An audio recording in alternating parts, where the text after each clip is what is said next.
जय हिंद दोस्तों। डिक्टेशन शुरू होगी 5 सेकंड बाद।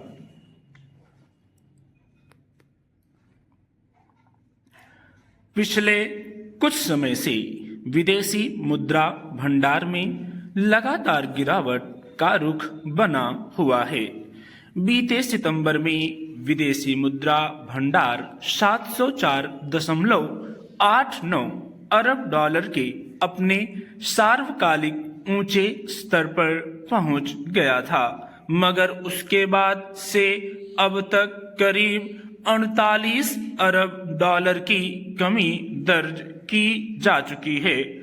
शुक्रवार को समाप्त सप्ताह में विदेशी मुद्रा भंडार में 3.23 अरब डॉलर की कमी दर्ज की गई। अब वह 654.86 अरब डॉलर पर पहुंच गया है। इस सप्ताह विदेशी मुद्रा भंडार की सभी आस्तियों में गिरावट दर्ज की गई। इससे पहले 15 नवंबर वाले हफ्ते में 1998 के बाद सबसे बड़ी गिरावट दर्ज की गई थी। उस वक्त विदेशी मुद्रा भंडार 17.76 अरब डॉलर गिरकर 657.892 अरब डॉलर पर पहुंच गया था। इस तरह विदेशी मुद्रा भंडार में लगातार गिरावट की मुद्रा स्वाभाविक रूप से सरकार के लिए चिंता का विषय है। उधर डॉलर के मुकाबले रुपए की कीमत भी लगातार गिर रही है।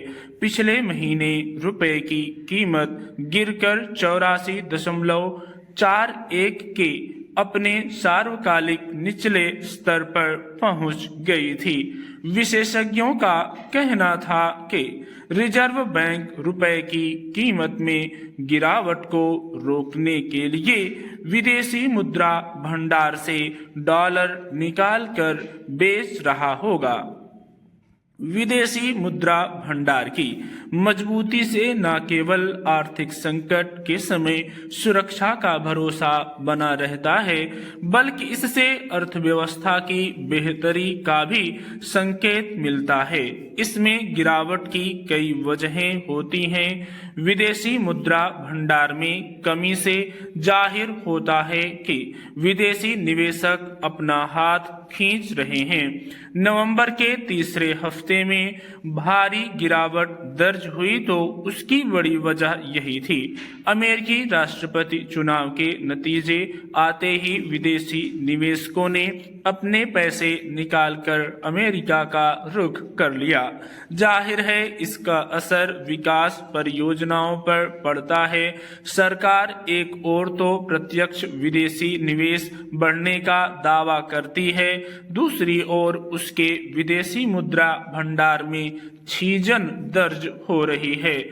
विशेषज्ञों का यह कयास निर्मूल नहीं है कि रिजर्व बैंक ने विदेशी मुद्रा भंडार से डॉलर बेचकर रुपए की गिरती कीमत को रोकने का प्रयास किया। इसके अलावा विदेशी भंडार पर सबसे बुरा असर व्यापार घाटा बढ़ने की वजह से पड़ता है। छिपी बात नहीं है कि तमाम दावों के बावजूद निर्यात घटा और आयात बढ़ा है। इस अंतर को रोकने के लिए सरकार ने घरेलू उत्पाद को प्रश्रय देने का प्रयास किया, मगर उसका बहुत लाभ नजर नहीं आया।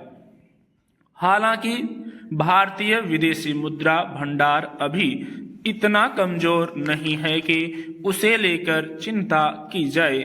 सरकार ने संसद में कहा भी कि अनेक अन्य देशों की तुलना में भारत का विदेशी मुद्रा भंडार सुदृढ़ है।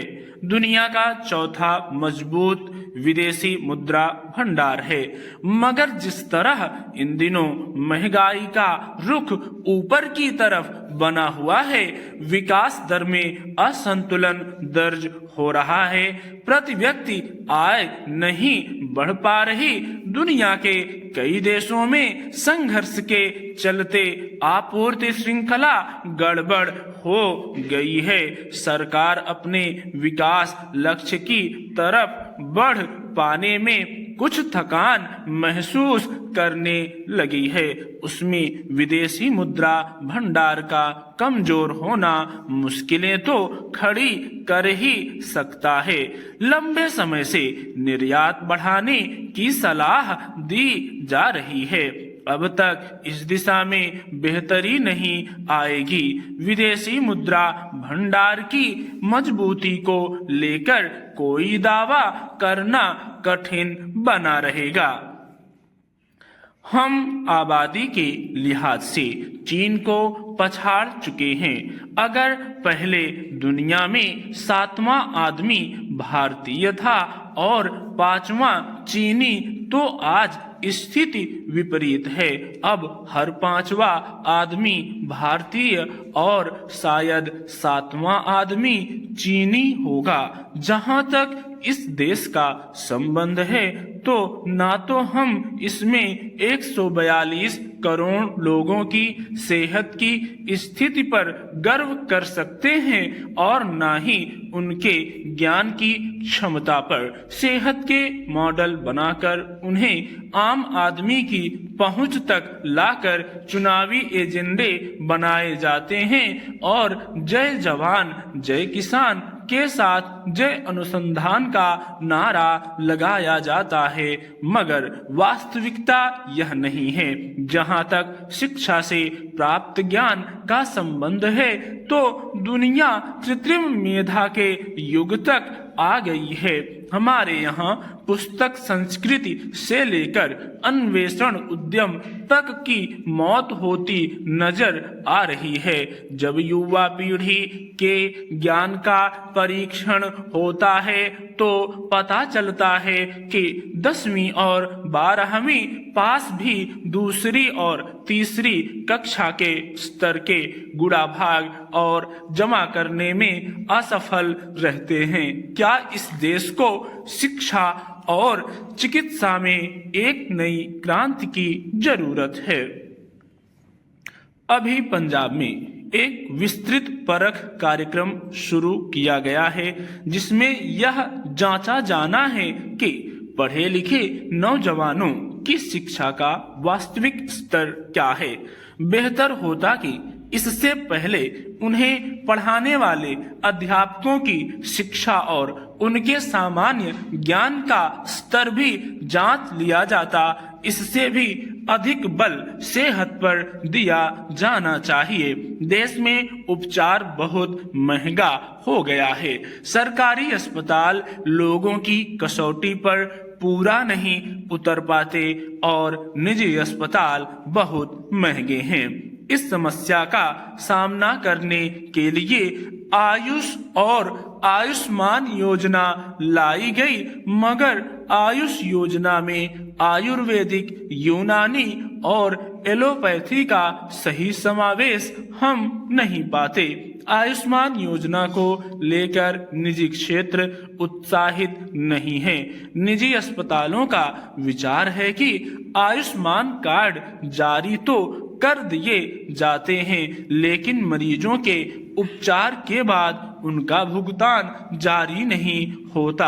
पिछले दिनों तो पंजाब में बार बार आयुष्मान योजना को निजी चिकित्सा क्षेत्र ने नकारा।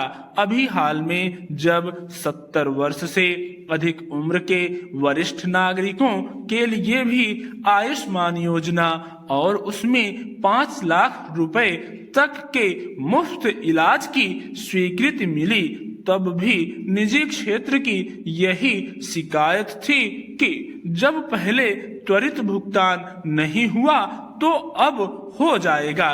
इसकी क्या गारंटी? सरकारी अस्पतालों में पहले की तरह इलाज संभव है, लेकिन वहां उचित दवाओं, उचित सुविधाओं और चिकित्सकों की कमी मरीजों के लिए बड़ी परेशानी का कारण है। देश में उपचार के नाम पर फर्जीवाड़ा शुरू हो गया है।